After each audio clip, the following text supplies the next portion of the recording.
Hello, chess friends, and welcome to the of Chess channel, and welcome back to our Queen's Gambit series. So in this series, I'm going to show you some great lines while playing, of course, the first move d4. We can use these ideas against particular defenses, but in this Queen's Gambit series, we're studying this move order d4, d5, and then followed with c4. So there are many responses that Black can make.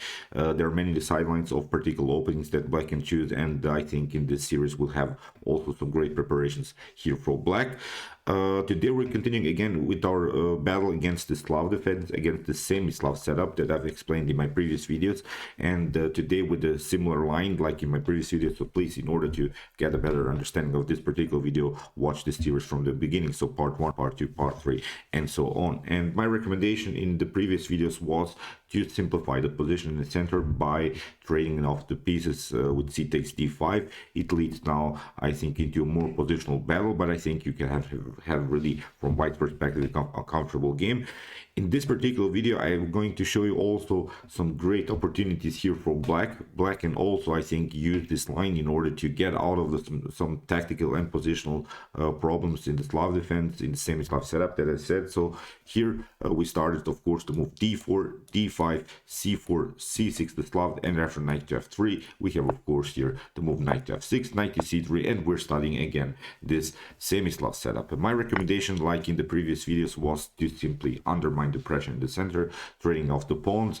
Now after c takes d5, we have also analyzed this continuation after e takes d5. Now we're analyzing this move c takes d5. My recommendation is again to go with the move bishop to f4, and in my previous video we have analyzed this idea of Black's when Black is going with this move bishop to d6, is trying to trade off the dark square bishops, and I covered one game in my previous video, and I think my opponent didn't really play the best lines. There are better lines, and in this video we're studying now this particular line. So here, after move bishop to f4, we have knight to c6. So Black delays a little bit the situation with the bishop. Black wants to have a powerful control with his knights first. We have now e3, threatening a positional pin here, because we have said we want to occupy the e5 square. We want to take out every particular piece that covering the e5 square. So it means now we want to play a positional pin around the square c6. We want to pin the knight, and then we could have really a dominant position around the square e5. So now Black can play the move a6, and what you do now? My recommendation here after potential a6 is simply to proceed with the move bishop to d3, and now after the move bishop to d3, Black can go into normal development with the move bishop to d6. But now comes the tricky part of this opening. From this point on, if Black and White are playing the best suggested lines, they can get out of this tactical mess easily. I think after the move bishop to d6, we should play simply knight to e5. Of course, taking out is not so good here in the center. You could maybe try here bishop takes e5, d takes e5, then maybe knight to d7, but queen to g4 could happen.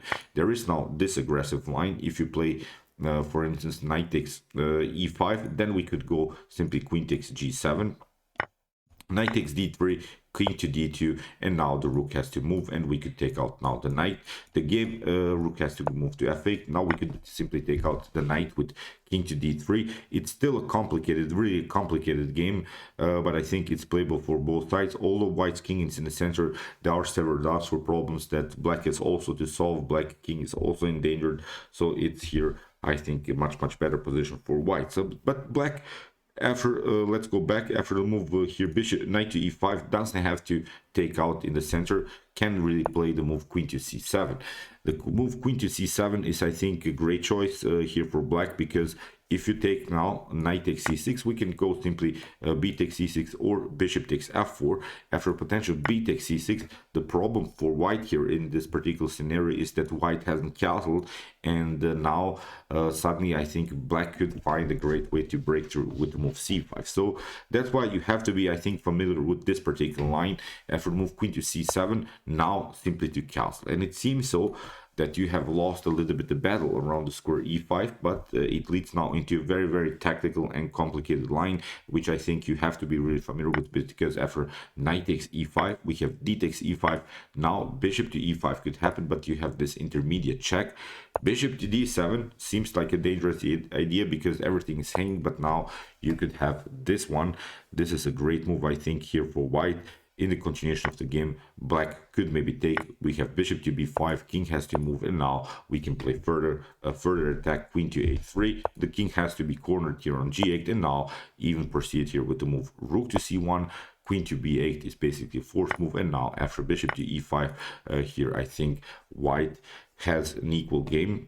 White doesn't have, I think, such a great advantage because white is down a pawn, but still the king is endangered. Here the king has to make many tempi in order to secure it somehow. G6, king to g7, maybe rook to c8 has to be played, and meanwhile white is doing something. White can regroup and maybe can occupy, of course, somehow the 7th rank, because so far white has also the advantage on the c file. So as I said, it's still complicated to play this game, but I think in this particular scenario black has a decent game, white is also a decent game. It's still a struggle, it's still a battle, but as I said, there are many lines, and I think you should be familiar with, because as I said to you in my previous video, we have analyzed one game in which my opponent really lost the battle around the square e5. I think in this particular move order, black has solved many positional problems. So let's check out now one game, what can happen if you don't play again this move order correctly. It's a game played by Bernard Spiker against Arnold Ferenc. Let's go now to this position. We have reached now this position after the move bishop to d3. Again, black is trying to move bishop to d6 after casting now was played. So you see black didn't play here the move queen to c7, which was, I think, now a positional mistake. Now after knight to e5, queen to c7 comes a little bit too late. It is a different move order, but here the queen comes simply too late out. Castling was sort of a loss of tempo, and now white has a pleasant game, because after bishop to d7, if you take now, you could be vulnerable to some attacks on the c file with some discovered attacks by the knight. So that's why bishop to d7 has to be played here, and now b4 is even an opportunity to see how white has a pleasant game. That was all possible because black didn't play the move order correctly. Black has castled first, didn't play the move queen to c7, and you see now how black could have serious troubles after queen to b8. We can play now again knight takes c6, bishop to c6, and now bishop to d6. Like in the video that I've covered before, after bishop to d6, we have now reached this bad bishop position by black. Black has now here the bad bishop on c6. So as I said, please watch the series in a row, because maybe you're not understanding what I'm talking now about, because in my previous video I've explained this idea of outposts of bishop's activity. Now it's obvious that white has a great game with this great bishop. On the other hand, this bishop on c6, it's simply part of the pawn chain. It's this so-called bad bishop situation. So here in the continuation we can play a3, of course, like white did in this particular game. a3 fixing the pawn on b4, f4, now knight to e8, and now rook to f3. Again, similar ideas. You see we can attack this position, rook to f2, and now queen to b3, here queen to d7, and getting use of the c file. What we have noticed here is, of course, this dark square pawn chain that white has built here. It's very good when you have the light square bishop to have pawns on dark squares. You see black has this light square bishop, has too many pawns on light squares, so it's a much better position here for white. Knight to d6. We don't care about this knight. If this knight comes somehow into the game, it doesn't matter, we'll simply trade it off. If knight comes on c4 or if knight comes on e4, we can really trade off the knight, because then we could continue, I think, with a great knight in the continuation of the game here. a4 played by white, we have b5, and now simply pushing the pawn on a new dark square, simply blocking out further the bishop. Look at the bishop on c6, it's simply like a pawn, it's part of the pawn chain. So that was all possible, please believe me, because black castled too early, didn't play this first move, queen to c7, didn't play this move order correctly. So that's why I think if black wants to play, for instance, if you want to play the Slav defense, I think you can get out. You have seen this line in the beginning of the video. When you up a pawn, but still you have an endangered king, so it's a wild line, but you can use it maybe also from black's perspective, but also for white's perspective, if you want to maybe be more tactical, choosing a line where you're giving up a pawn for having great activities, also not a bad choice here. After move a5, rook to b8 was played, and now basically what white is trying to do is to find a good square for a knight. We have to find now a path maybe to occupy here the knight around the square e5. So here knight to d3, and you see now g3, again a new pawn on dark with rook to g2, now queen to d1, simply maneuvering the piece. And now, as we said in the beginning, the main goal of the static center setup is to occupy the c5 or e5 square from white's perspective. From black's perspective, of course, e4 and c4. So black has now accomplished its goal here. Also white has a dominant position with the knight, but I still like more white's position because white has a knight that cannot be kicked away by any minor piece. So the knight cannot be kicked away by the bishop because the bishop is only aiming on light squares. Now a potential trade-off piece can be, of course, bishop takes c4, but it opens also the long diagonal. So here in the continuation of the game, we have now bishop to d3, bishop to c8, king to f2, getting out of this mess, out of this tactical mess that black has prepared here. A very dangerous attack on the g file. We have h4, g takes h4, now g4, we have queen to e1. Now white would love, I think, here to trade off the queens, going into a favorable middle game, end game stage, where white has the dominant knight. Still, this bishop is very, very bad. If you have noticed, this bishop is still blocked out by its own pawns.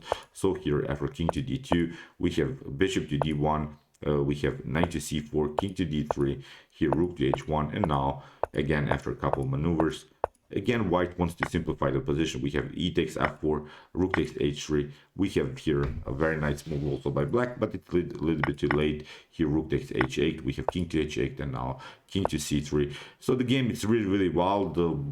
Black has managed to somehow activate these pieces, but now still bishop to d3 is simply winning the game. We have bishop takes bishop to f5, queen to e1. Here queen to h4 first to check, knight to d3.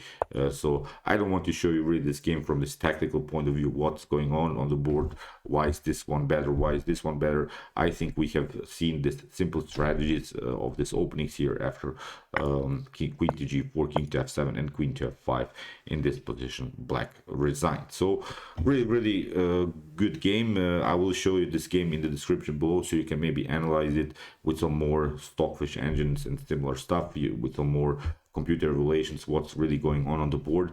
The main, as I said, the main strategical goal in these types of setups is to occupy these squares on the board, e5 and c5 from white's perspective, e4 and c4 from black's perspective, getting use of this very nice bishop's activity. And this is now, I think, a much better move order. So with this delaying idea, but we have seen after, if you castle too early, I think before this move here, queen to c7 would be, I think, much more aggressive. After knight to f4, we have seen this particular line, knight takes e4, we have knight takes e5, d takes e5, bishop to e5, and now queen to a4, bishop to d7, knight to b5. Very aggressive approach. Leads now into complicated game. I think in this particular scenario, when black is castling too early, black could have several problems around the square e5. So okay, I hope that you realize these ideas, and I hope that you enjoyed this video. If you want to study more the Slav defense, if you want to study more some other Queen's Gambit declined and also some other Queen's Gambit accepted lines, please check out my series from the beginning, from introduction video, part 1, part 2, part 3, and so on. And if you want to maybe study some openings for black, you can also check out my Nm3 Indian defense series and my hyper accelerated Dragon Sicilian defense series as good responses against d4 and e4. And if you like this content, don't forget to subscribe to my channel. See you soon with some more videos, and chats is the best, of course.